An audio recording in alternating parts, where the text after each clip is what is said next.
In this Diary of a CEO episode, Dr. Daniel Amen, a clinical neuroscientist, discusses his personal motivation for studying brain health, and how he came to realize that most psychiatric issues are actually brain health issues. Dr. Amen explains that reimagining mental health as brain health changes everything, and emphasizes the importance of taking care of the brain in order to maintain mental health. He highlights several simple things that can be done to keep the brain healthy, such as engaging in new learning, eating fish, and flossing. Dr. Amen emphasizes his belief that most mental illnesses are not simply mental, but rather are issues stemming from the health of the brain. He criticizes current practices in psychiatry that don't take into account the organ being treated, and are often ineffective as a result. By focusing on brain health and identifying the root causes of psychiatric issues, Dr. Amen believes that there is a lot of potential for improving mental health outcomes. He introduces the acronym MIGHT, which stands for mindset, inflammation, genetics, head trauma, and toxins, as a way to remember these factors. He explains that genetics can load the gun for health conditions, but it's what people choose to do and how they take care of themselves that pulls the trigger. Amen touches upon the repercussions of teenage marijuana use and emphasizes that the teenage years are a critical stage of brain development that lasts till around the age of 25. The neonatal brain's myelination process can become more efficient, so many teenagers' behaviors and habits during these years can severely damage the most beautiful building in the neighborhood. Amen also introduces a high school program called the Brain Thrive by 25, which has successfully reduced drug and alcohol use, depression, and improved self-esteem.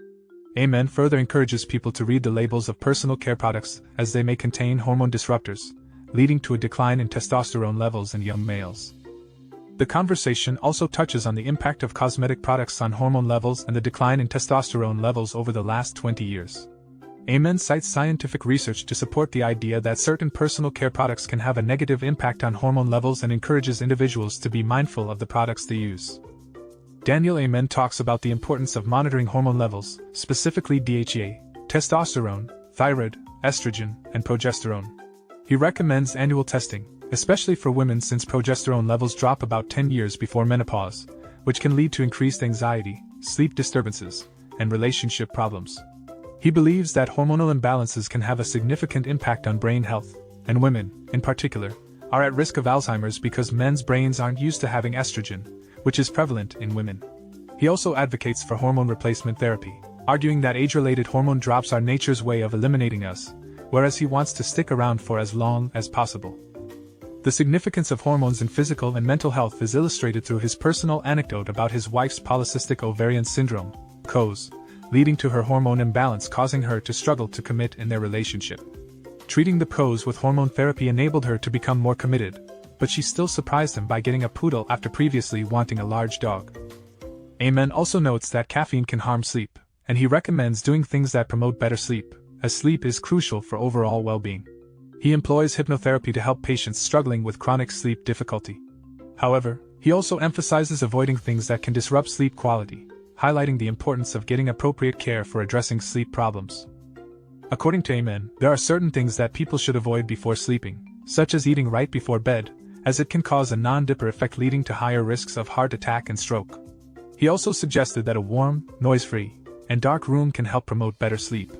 Amen also emphasizes the importance of cultivating rituals, such as reflecting on positive moments in one's day, as a way to promote a more positive outlook, which can ultimately lead to happiness. Amen also shares on his book titled, You Happier? The 7 Neuroscience Secrets of Feeling Good based on your brain type, which focuses on identifying different brain types that can help people work on their happiness and their relationship better. He explains that there are 16 brain types, but he emphasizes the 5 primary types, namely, balanced, spontaneous, persistent, sensitive, and cautious. Knowing one's brain type and that of one's partner or children could help determine where they are likely to suffer, and working on happiness in the relationship could be managed better. Amen points out that opposites may initially attract, but differences in personality can lead to conflicts in the long term, as seen in the Couples from Hell study he conducted on 500 couples who failed marital therapy. Dr. Daniel Amen also shares his experience with a couple in marital therapy who were not progressing despite his efforts. He decided to put them both through a brain scan and discovered that the wife had overactive frontal lobes, which indicated obsessive-compulsive tendencies, and the husband had low dopamine levels. He prescribed medication for both, and after a month, they returned to therapy having learned important skills such as responsibility, empathy, and assertiveness. They stayed together and didn't need therapy anymore. Dr. Amen goes on to explain that pairing balanced brains tend to do well in relationships, and describes the different types of brains, including spontaneous, persistent, sensitive, and cautious. He suggests that spontaneous brains need someone who keeps their dopamine level flowing, while the cautious persistent types tend to do well as they're anxious enough to think about other people's feelings. Sensitive types tend to be empathic, but prone to depression, while cautious types predict the worst and often hold on to conspiracy theories. Dr. Amen also shares that he would not marry someone without scanning their brain first, stating that it is more important than seeing them naked. His wife, a neurosurgical ICU nurse, also had her brain scanned before they got serious. Daniel Amen then explains how different brain types can impact one's personal and professional life. He talks about 5 different brain types, namely, balanced, spontaneous, persistent, sensitive, and cautious, and how knowing your brain type is important for making important decisions in life. For instance, if you are a CEO, you need to hire an assistant who is persistent and cautious as they can help manage your spontaneous tendencies and ensure that important tasks are completed on time. Amen also emphasizes the need to dissociate oneself from negative self-talk by giving the brain a name and engaging in self-talk to counteract it. He provides an exercise in his book that can help individuals become more self-aware and help them achieve their goals. By writing down one's goals and everyday behavior, individuals can activate their prefrontal cortex and make decisions that align with their goals. Amen emphasizes the significance of making sleep a priority, as lack of sleep can increase impulsivity and decrease decision-making capabilities.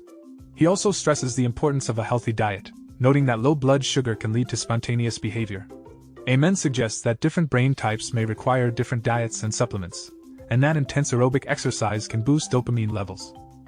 The conversation then shifts to a new tradition on the podcast where guests are asked to write a question and add it to a book. Some of the questions are turned into cards to aid in more vulnerable conversations. Amen picks 2 cards, one asking what mistake he has made that he has been scared to address or reconcile, and the other asking whom he would most like to say sorry to but hasn't. He admits to struggling with firing people, but recognizes it as an essential skill. He also expresses regret for holding on to negativity towards his father, whom he would apologize to. Another question posed to Amen is what topic is not being discussed now but will be studied by historians in the future. He answers that the mental health industry is destroying mental health by making diagnoses without biological data and overprescribing medication. Amen's book emphasizes the crucial role that the brain plays in one's decision-making, right or wrong. As such, Bartlett states that it is his duty to do everything he can to love his brain and treat it with the respect and love it deserves. Dr. Amen then discusses his mission to create a revolution in brain health to end the concept of mental illness. He explains how his passion and skills in writing have allowed him to create educational materials that attract people to his clinics. He also emphasizes the importance of taking care of our brains, even if we don't have a mental health disorder, since our brains are involved in everything we do. He describes how the brain affects how we think, feel, act, and make decisions, and when it works well, we work well. He also talks about the 4 big circles of assessing a person's health: biology/physical functioning, psychology/quality of mind and thoughts, social circles/relationships, job and money, and spiritual circles/deepest sense of meaning and purpose. Dr. Amen also mentions some of the celebrities he has worked with, such as Bella Hadid and Miley Cyrus. Dr. Amen emphasizes the need to end mental illness by creating a revolution in brain health. This includes understanding that we are living in a war where everywhere we go, someone is trying to negatively influence our brain health through bad food, negative news, or technology that steals dopamine. Dr. Amen believes that being armed and prepared to win the fight of your life is essential through a concept he and his wife often refer to as the brain warrior's way. This includes taking care of the hardware of our brain through personalized nutrition and being cognizant of how our habits, or the habits of others, affect our brain health. Dr. Amen recommends assessing our brain health through brain scans and refers to the concept of brain envy, emphasizing that understanding brain science can explain a lot of our symptoms. He outlines 3 steps to achieve a healthy brain: caring about it, avoiding things that harm it, and engaging in regular brain healthy habits. Amen emphasizes the significance of making small decisions throughout the day that positively impact the health of the brain, such as choosing non-toxic bottles and healthy snacks rather than simple carbohydrates. Additionally, the conversation delves into the topic of why people often know what is healthy but struggle to make those choices consistently. Amen refers to the marshmallow test, which demonstrated that children who are able to delay gratification tend to have higher self-esteem and greater success in various areas of life. He also mentions a research study at Stanford University that followed 1,541 10-year-old children for 90 years and found that those with a more optimistic mindset tended to have better health and longevity. This suggests a connection between self-esteem, self-image, and the ability to make healthy decisions for the brain and overall well-being. Daniel Amen also talks about the importance of being conscientious and taking things seriously for one's overall health and well-being, citing the example of his overweight brother who he tried to help get healthy but realized he cared more about it than his brother did. He also talks about his journey with his father, who initially belittled his career as a psychiatrist, but eventually turned to him for help in improving his health when he was 85 years old. Despite his father's initial resistance and ridicule, Dr. Amen persisted in nudging him towards becoming healthier, and eventually, his father lost 40 pounds and lived the next 5 years in love with his brain and body. Dr. Amen emphasizes the importance of modeling the message and believing in the possibility of change, even if it takes time and persistence. He also suggests that empathy is key in letting go of resentment and negative emotions towards people who may have been unfair to us, such as parents or ex-partners. Daniel Amen shared his experience of starting imaging in 1991, which initially received acceptance but caused tension with colleagues due to its deviation from diagnostic orthodoxy. However, he became a warrior to change psychiatry, especially after witnessing the behavior change in his nephew, who had left temporal lobe dysfunction that led to violent behavior that was cured after surgery. This experience deepened Amen's conviction to advocate for brain scans and became a turning point for him. He also talked about forgiveness and how the practice of empathy, altruism, and forgiveness helped him cope with negativity and forgiveness.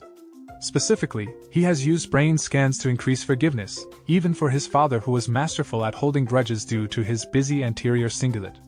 Amen encouraged others to empathize with and forgive those who criticize or oppose them, and he regarded forgiveness as a gift that people could give to themselves rather than others. Amen discusses the topics of the possibility of reversing negative effects on the brain. Amen shares his experience of conducting a study on NFL players with high levels of brain damage and putting them on a rehabilitation program resulting in 80% improvement.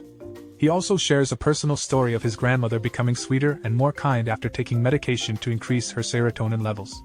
Regarding the connection between bad habits and brain health, Amen explains the concept of ruts in the brain where repeated behaviors become deep pathways of habit. However, he emphasizes that it is not just a matter of nature versus nurture, it's always both. Finally, the two talk about the executive part of the brain, the prefrontal cortex, and how decreased activity in this area can lead to ADD and impulsive behavior.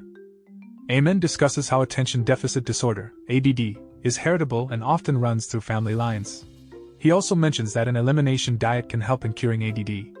Amen talks about how traumatic brain injuries, psychological trauma, and other behavioral issues can cause ADD. He then mentions the AC quiz, which stands for Adverse Childhood Experiences, and how it can lead to an increased risk of 7 out of 10 leading causes of death. Through this quiz, he explains that psychological trauma can also affect brain functions, and he suggests using the EMDR therapy to help patients cope with trauma. EMDR stands for Eye Movement Desensitization and Reprocessing, and is a structured process that involves writing down the most traumatic life experiences and reliving them while performing bilateral hemisphere stimulation. Through this therapy, Amen helps his patients to reduce the trauma's impact and prevent it from affecting their lifestyle decisions. Amen shares his hypothesis that low blood flow is the #1 predictor of Alzheimer's disease and identifies various factors that contribute to such low blood flow, including caffeine, nicotine, marijuana, alcohol, a sedentary lifestyle, and being overweight. He also notes that caffeine is addictive and constricts blood flow by blocking the chemical that induces sleep, which can create a cycle of dependency. Amen shares an example of a patient, Jeff, who was consuming 600 milligrams of caffeine a day and experienced significant improvements in energy and clarity after reducing his intake. Amen emphasizes the idea of retiring and aging as risk factors for dementia and encourages engaging in new learning frequently to create new connections in the brain, which lowers the likelihood of cognitive decline. He also identifies inflammation, caused by the lack of flossing and excessive red meat consumption, as a root cause of many mental health and medical problems. Lastly, he emphasizes that eating processed foods and neglecting oral hygiene can damage the brain. Check out the full podcast by clicking the link in the description below. Make sure to like, comment, and subscribe for more content like this. Thank you for listening to this podcast summary episode of the Pod Slice.